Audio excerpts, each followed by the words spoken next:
একটু দেখছি ভাত খাবো একটু পরেই দেই। বাবা এটা আমি শুধু মাইন্ড করছি আমি তো সবসময় এ সময় দেখি। হ্যাঁ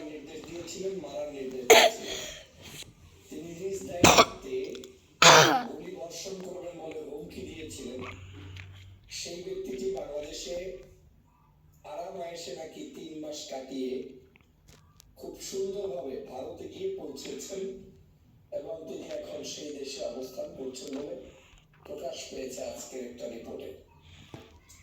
বাংলাদেশে যেই লোক শেখ হাসিনার পরে অপরাধী, তথা আপনি যদি শেখ হাসিনাকে 1 নম্বর অপরাধী মনে করেন তাহলে তিনি হচ্ছেন বাংলাদেশের 2য় নম্বর অপরাধী। এবং অনেক ক্ষেত্রে যদি তাকে আপনি 1 নম্বরও ধরেন তাও ভুল হবে না, এই জন্য যে দালালি করতে করতে চাটামি করতে করতে সঠিক তথ্যটাও শেখ হাসিনাকে না দিয়ে এরা নেতা হওয়ার জন্য যা যা করা দরকার, খুন খারাপি হত্যা রাজানি লুটপাট পুলিশকে বিভিন্নভাবে প্রভাবিত করা, প্রশাসনকে ভিন্নভাবে প্রভাবিত করা, এই সব কাজের নায়ক ছিলেন খবরটা এখন পর্যন্ত সত্য না হোক সেটাই আমি কামনা করি যে তিনি এই দেশেই তাকে গ্রেফতার করা হোক, কিন্তু খবরের সত্যতা যদি ঘটে যায় তার প্রমাণ হচ্ছে যে তিনি এখন আরামে ভারতে গিয়ে অবস্থান করছে।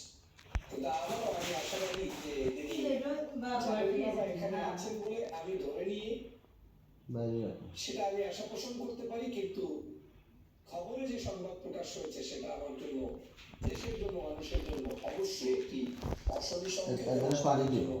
দুর্ভাগ্যের ব্যাপার। প্রশাসন জানে না, পুলিশ জানে না, ওবায়দুল কাদেরের মতো একজন ব্যক্তি তিনি পালিয়ে কিভাবে গেলেন এটা আমার কাছে বোধগম্য নয়। আমি বাংলাদেশ সরকারের কাছে আহ্বান করব, আমাদের সম্মানিত সেনা প্রধানের কাছে আমি আহ্বান করব, তোমরা নিয়ে আসুন যে বাংলাদেশে 600 বেশি আপনার কাছে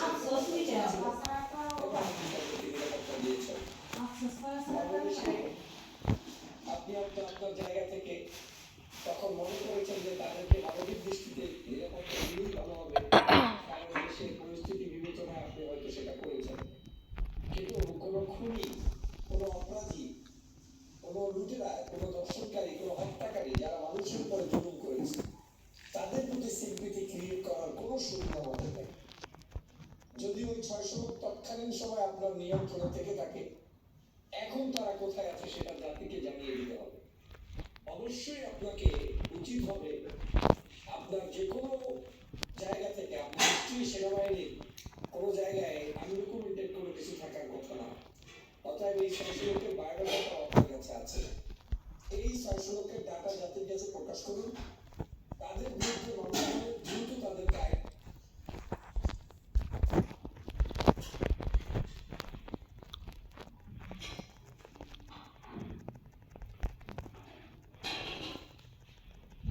এবং যে নিরাপত্তার যে বিষয়টি সে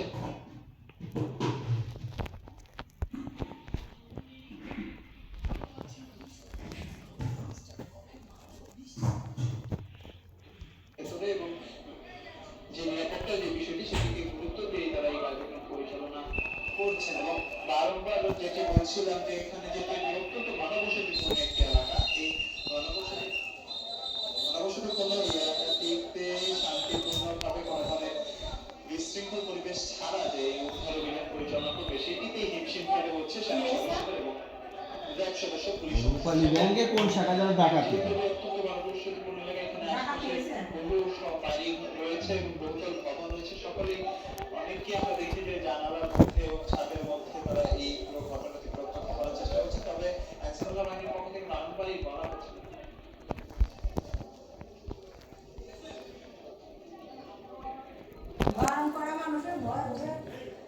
ডাকাতি হয়েছে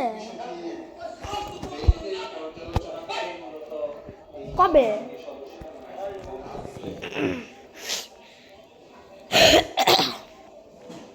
পরিচালনা করে গুরুত্ব দিয়ে মূলত সেনাবাহিনীর সদস্যরা কাজ করছে।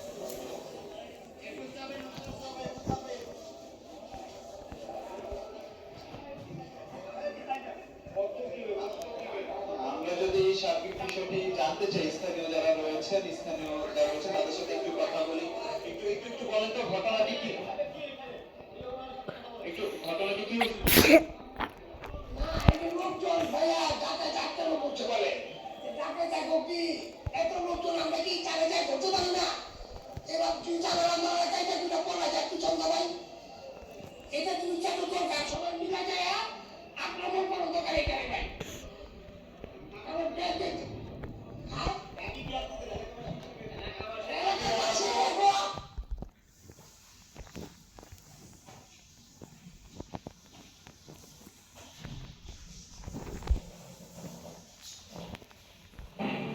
প্রায় 3 ঘন্টা রূপশ্বাস অপেক্ষার পর সিরাজগঞ্জের রূপালীগঞ্জে ঝিঙি কালীগঞ্জ। প্রায় 3 ঘন্টা রূপশ্বাস অপেক্ষার পর সিরাজগঞ্জের রূপালীগঞ্জে ঝিঙি ভদ্র অবসান 3 ডাকাতের আত্মসমর্পণ অক্ষত কর্মকর্তা কর্মচারীরা দেশীয় অস্ত্র উদ্ধার।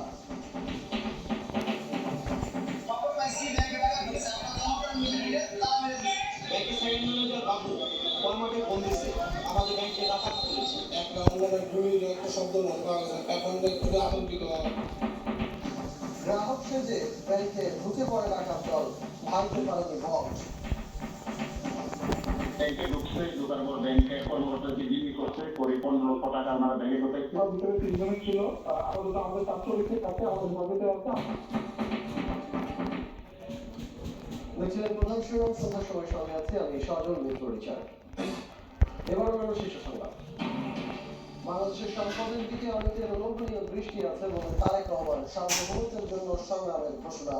আলোচনা করে ভোটের তারিখ দেওয়ার আহ্বান মির্জা ফখরুলের। আমি জানি না আমার হাজবেন্ডের লাশটা কোথায় গেল। আমাদের বাবার বিচার আমরা চাই। আমরা বিজয় হবো ইনশাআল্লাহ। পিলখানা হত্যার ঘটনায় এবার বিশেষ ট্রাইব্যুনালে অভিযোগ স্বজনদের। আসামি শেখ হাসিনা, মঈনুল সহ 58 জন ন্যায় বিচারের আশা। গণহত্যা ধামাচাপা দিতেই শেখ হাসিনার নির্দেশে বন্ধ করা হয়েছিল ইন্টারনেট। তদন্ত সংস্থাকে স্বীকারোক্তির পলকে 3 কর্মকর্তাকে জিজ্ঞাসাবাদের অনুমতি ট্রাইব্যুনালে। নির্বাচন কমিশনে এনআইডি সেবায় সক্রিয় দালাল